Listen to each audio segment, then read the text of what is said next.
नमस्कार। Between the lines with Neeraj में आपका स्वागत है।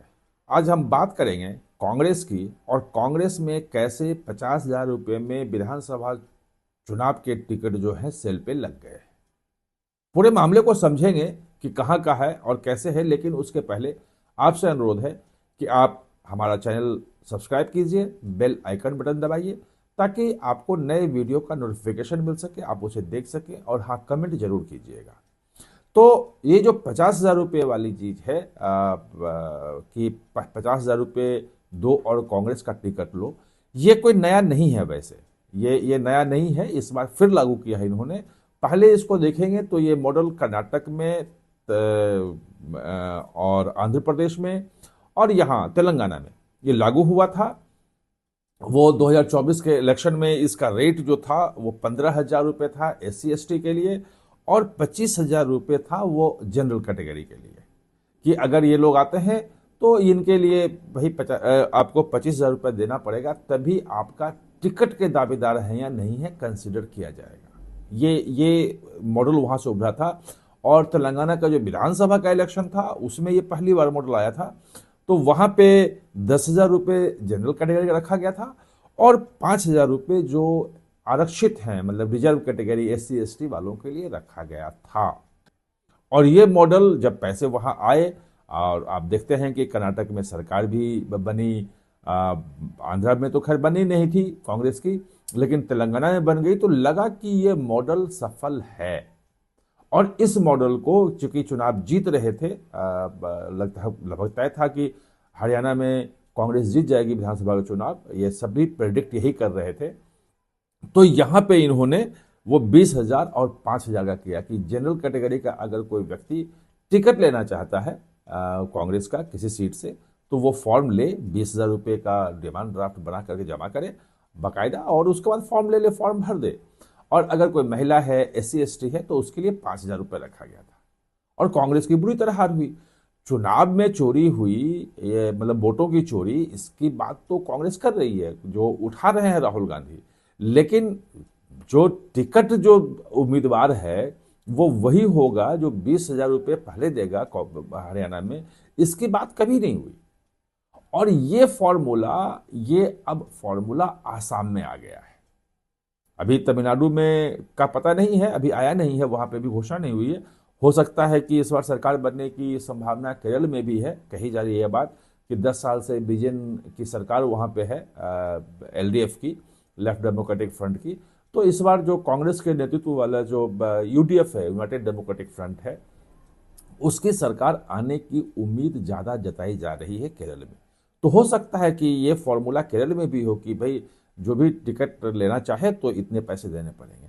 आसाम का थोड़ा सा हार्श हो गया है। वो हार्श इसलिए हो गया है कि आसाम में एक तो प्रियंका गांधी हैं। प्रियंका गांधी को स्क्रीनिंग कमेटी का प्रमुख बनाया गया है। स्क्रीनिंग कमेटी मतलब कि जितने भी उम्मीदवार हैं, किस किस विधानसभा, 126 विधानसभा सीटें वहां पे हैं, और लगभग कहा जा रहा है कि कांग्रेस उस पर कह रही है कि हम लड़ेंगे सब पे, या जो भी उसका समझौता होता है।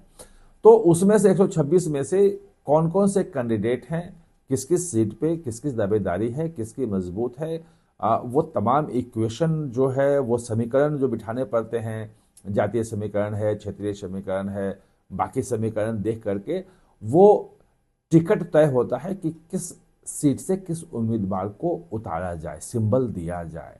क्योंकि एक एक सीट पे बहुत सारे लोग होते हैं, 10 10 20 20 लोग होते हैं जो उम्मीदवारी करते हैं।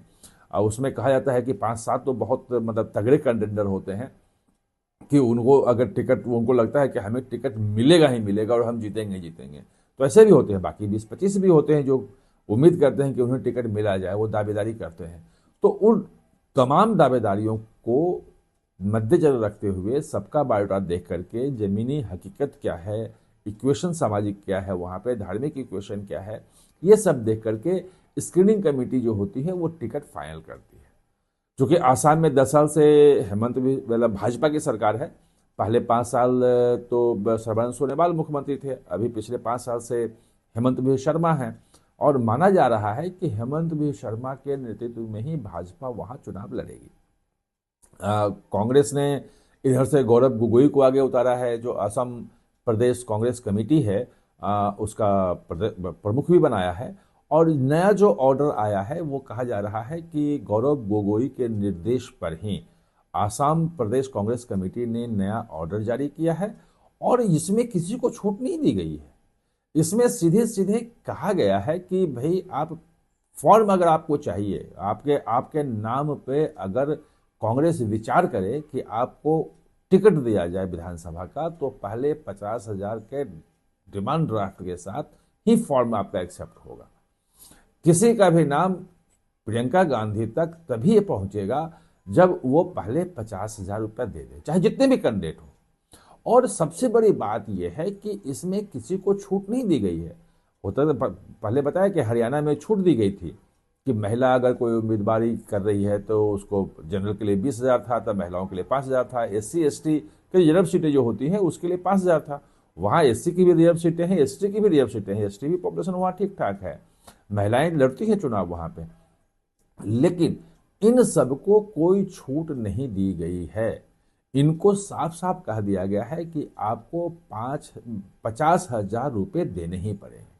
अब कई लोग ये सवाल उठा रहे हैं कि क्या 50,000 देने के बाद भी ये टिकट जो है सिर्फ उन्हीं में से मिलेगा? ये कौन तय करेगा? ये पारदर्शिता कहां से आएगी? क्या कांग्रेस पार्टी सूची लगा देगी बाहर कि हाँ भाई इस विधानसभा से इतने कैंडिडेट के नाम आए हैं सामने, इन लोगों ने 50-50 रुपये दिए हैं, ये 20 कैंडिडेट हैं और इन्हीं 20 में से किसी एक को टिकट मिलेगा? कहीं ऐसा तो नहीं कि अभी 20-20 50-50 रुपये तो वसूल लिए, सब लोगों ने 50-50 हजार रुपये का डिमांड ड्राफ्ट दे करके कह दिया कि हम लड़ना चाहते हैं चुनाव। ऐसे पैसे भी इकट्ठा हो गए, क्योंकि ये पैसे लौटने नहीं है, ये कांग्रेस के खाते में गए पैसे। लेकिन अंतिम जब टिकट फाइनल हो, जब दिया जाए तो किसी और को दे दिया जाए जो ये 50,000 में शामिल नहीं हो, या अंतिम समय में उनसे 50 रुपये ले जाए कि आपको टिकट दे रहे हैं, 50,000 रुपये आप जमा कर दो, तो टिकट जब फाइनल हो जाएगा तो उसके लिए तो 50,000 कोई भी दे देगा, उसमें तो कोई समस्या ही नहीं है।